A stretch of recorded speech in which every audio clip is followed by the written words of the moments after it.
many people are talking about the fourth industrial revolution in that, we can go back into industrial revolutions 1, 2, and 3. So everything from the steam engine to electricity and how it radically changed not only technology in the workplace, but radically changed society.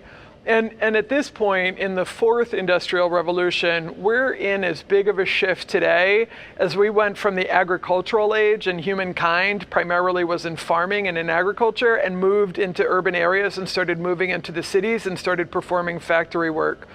And what's really kind of crazy about all of that is here in the fourth industrial revolution, it's the first time ever that humans have had foresight into the fact that this is happening, right? So it's not just in the history books where we look back and we go, oh, okay, that was the fourth, industrial revolution that we're going through. This is the thing that's happening. And so there's a lot of ways of being able to describe what are the characteristics of the fourth industrial revolution. But to me, the big one is that we're taking the physical world and we're painting it with data. So everything, to your point, is becoming quantifiable. So everything is going to have a data aspect to it. So one of the technologies that we talked about today is 5G. And I mentioned that I think of 5G as being kind of the lightning strike. It's the thing that wakes the Frankenstein monster up. And the reason being is because it suddenly gives us internet connectivity at bandwidth and speed and scale that we have, the likes of which we have never seen, which suddenly gets all of these devices that we have in possession and the billions more that are coming and connects them all to each other and to the cloud.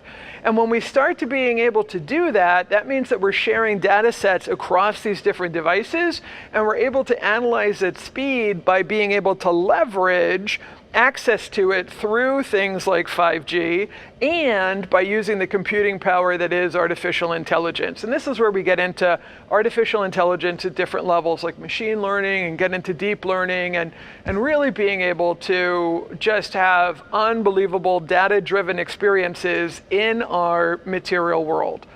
And in that world, what winds up happening is we start seeing devices with screens start to disappear, because the trajectory that we're on is we're going to wind up having new interfaces, like being able to have things that are voice controlled. We're going to also have other interfaces like things that are gesture controlled, right? Where we can just do like the Star Wars move and be like, these are not the droids you're looking for, that Jedi mind trick kind of thing, and like cool things are going to happen. Like those types of gestures, we're going to change these different interfaces. And all of that is going to be driven, or is being driven, by quantifiable data. Does that mean that some of the things that happen with us as humans and as people should be quantifiable? What is there to say about the qualitative? What is there to say about other sides of the human experience that are not numerate?